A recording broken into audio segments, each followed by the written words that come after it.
Hi there, welcome back to our channel. I'm Cassandra Hope. I am the founder of the IBS Academy, and I am a registered holistic nutritionist, and I also suffered from IBS for 30 years until I didn't anymore, and founded the Academy to help you guys to recover from your IBS symptoms. And today is more of a talk on the mind side of IBS. The mind-body connection is so strong, and any of you who are watching this probably know that stress is a massive trigger for your IBS symptoms. And the topic of today is really about how your illness does not define you. And I'm saying that from a place of experience. I lived for decades with terrible IBS symptoms and chronic fatigue and alternating depression and anxiety, all of the yucky stuff that comes along with an inflamed gut. And during those years, I really identified with being a sick person. At dinner parties, that's what I talked about. With my family, that's what I talked about. With boyfriends or social gatherings, it was like, oh, I can't go there because I can't eat that stuff, or I can't travel because I'll get sick. And really, my illness became my identity. And it doesn't happen anymore. That's not the way my life is anymore, because I put a lot of attention into healing the gut, yes. Using supplements and foods, etc., to improve your health is essential. But I also really worked on the mind side of healing.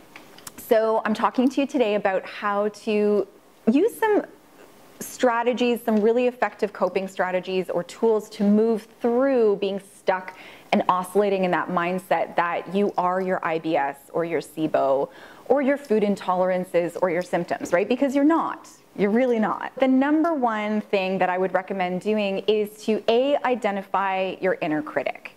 And if you don't yet know your inner critic, I invite you to get to know him or her very well, give her a name, give him a name, and become really vigilant about being aware of when the inner critic is at play. Okay, so I'm not good enough. I'm too sick to deserve love. I'm too dramatic to be accepted by many friends and many people without judgment. These are all examples of your inner critic at play, keeping you small. And when you're in that frame of mind, it really causes stress on the body, right? You feel isolated, you feel alone, you feel unworthy, maybe many more things. And really our goal is to get you out of that frame of mind and out of that belief system pattern and into a more empowered place of, I am 100% worthy of unconditional love and for somebody to adore me no matter what state I'm in health. To be loved by many friends. All of those beautiful things. We want to get you to be hyper aware of when the inner critic is at play, and then make a conscious choice to replace those thoughts and those belief systems with something more empowering and positive. Number two is to practice mindfulness. And mindfulness is like a whole language. Sorry, my puppy's just chewing a bone down there. Mindfulness is a whole language that you can spend a lifetime learning about, but we're going to keep it really simple right now and just talk about how being in the moment can really help you to sidestep any symptoms that you might be experiencing. So when you are thinking about the future and afraid of what might happen, you have no control over the future. You have control over only what's happening right now.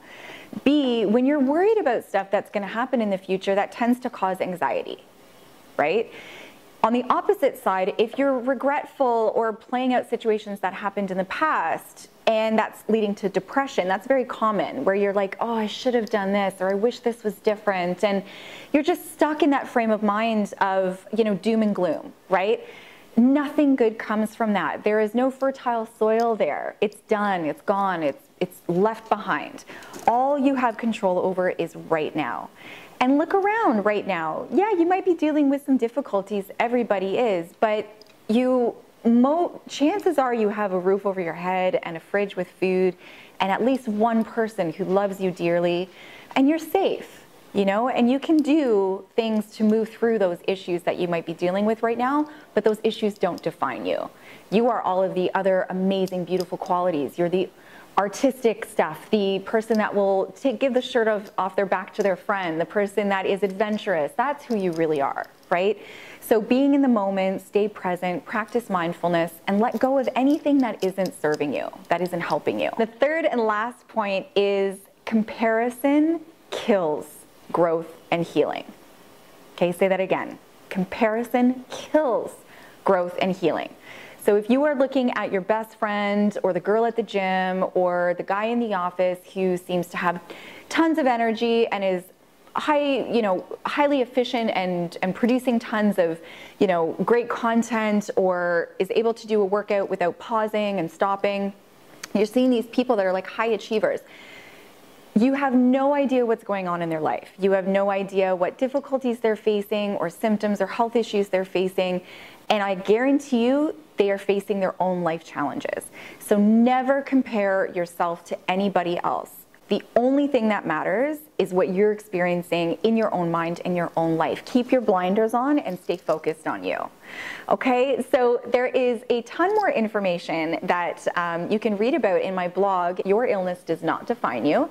The link is below. You can click on it and read more about what I have to say about moving through in a positive and self-compassionate way through your illness. And you can get to that place where you're just feeling super good and not stuck in that cyclical downward spiral of negativity and all that stuff. Anyways, I hope this has been super helpful, and thank you again for joining our channel, and we will see you again. Ciao.